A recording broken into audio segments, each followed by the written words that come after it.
Egypt Air. I'm not even sure. I'm not even recalling right now.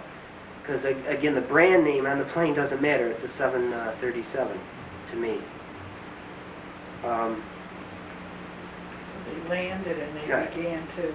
All right, and as a matter of fact, they shot an Israeli woman through the head and killed her and pushed her out down the stairs were extended, but they just shoved her out the door, and she landed in in a heap at the bottom of the stairs, and either was dead upon impact or died within a minute or so later, being shot in the head. And then the next person that they chose was this young lady, and this young lady didn't really fight back. In other words, didn't struggle so much. Basically walked and went along with them down the aisle, and then at the front part of the airplane they put the gun to her head and clicked it a couple of times, and were just simply terrorizing her for no real ulterior motive but the fanatical sensationalism of them being the terrorists that they were. In other words, external power, if you know anything about external power.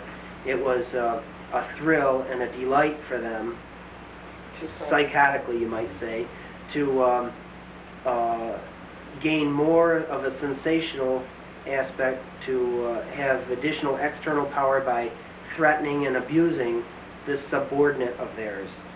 To back up a little, as I recall, and seeing her and hearing her tell her story, she said that she was overcome with a feeling of a sense of peace, that whether she lived or died, she'd be all right. Yeah. Yeah. And the other thing was, did she witness the other lady being shot and she consciously thought, why is she moving? Wasn't that before? But she consciously thought that if they did shoot her, she would stay very still so they wouldn't keep shooting her again. Yeah, and okay, and of course, you have to understand that I was receptive to all of that. And there's all of those thought patterns also. Now, in her head, so to speak, because here we are talking for her and about her. All of those thoughts were realized and dealt with, but at this time, there was a spiritual receptivity on her part that allowed her to be comforted by universal spiritual knowledge, universal spiritual love. In other words, a very high degree of unconditional love. Now, what I'm trying to do is purposely not say that I was instrumental in giving that to her, although if you ask that, was I at all instrumental in giving any of that to her, I would have to say yes. But I don't want to take full credit for either being or manipulating or anything of that matter, because, in other words, here's a way of disqualifying myself, is that if I had not made any be clairvoyantly aware of the incident and telepathically at one minute with her during that time, even if it was a one-way telepathic rapport, she would have been dealt with spiritually and been given the spiritual hug anyway. In the highest of probabilities is that would have taken place every bit as intensively and for the cause and effect relationship that took place in her story. In other words, as she would tell the story if she was sitting here with us. And it doesn't disqualify any of her qualifications. It doesn't diminish or pollute or disturb any of her claims as to what she experienced or didn't experience. So in other words, she received what was spiritually appropriate for her, and that would have happened because, just because. Yes, because of she being who she was, and or it is constantly, automatically due everybody. This isn't something you suddenly earn, although you could use that same sentence in another dialogue. It's available to everybody, and it does not require another human being to facilitate that for you. It can come directly from the light. It can come from God. It is in the ethers. It is always there.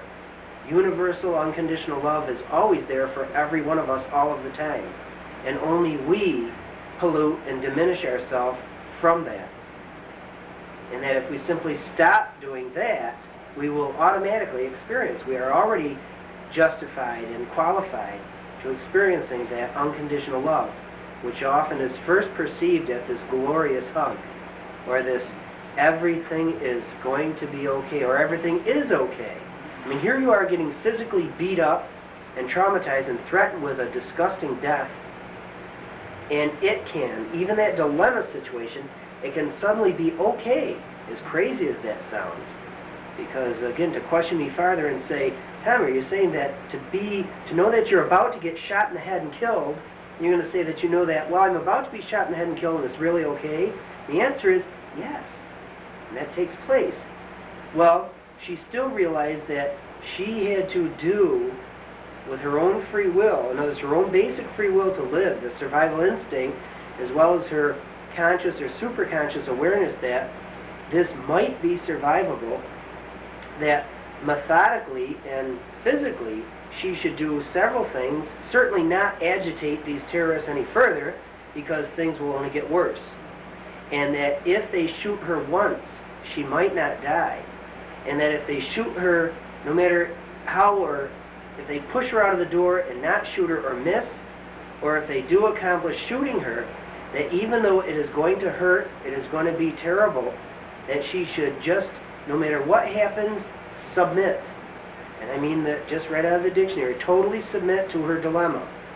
And allow them to shoot her if they're going to shoot her, and just lie perfectly still in the hopes that they won't shoot her twice or three times. And she had witnessed that the first shooting of the Israeli woman did not kill her initially. In other words, she was twitching. Well, between you and me, the first shot was fatal. But because she had any movement at all in her body, they purposely ran down the stairs and shot her a couple more times. And this young lady was aware of that. So she theorized that if she gets shot, she should just play dead and lie perfectly still, and she may survive that way. Well, the part that I really want to emphasize and talk about is that the initial receptivity allowed for and demanded of me, I mean, what would you do? Right. So it was, that word demand is a terrible word, but it was just a prerequisite that, my God, if a beautiful young person or a beautiful old person or a young child is in jeopardy, would you not hug them? I mean, if you had the ability, would you not hug them? And if you're 50,000 miles away, you'd still hug them. I mean, you would say out loud, I love you in spite of your dilemma, or know that I'm with you. I can't do anything. I can't hold my hand up in front of the gun. I can't beat this terrorist up and not have you be hurt. But while you are being hurt, I am in empathy with you. Would that be, I'm not sure of that word, yeah.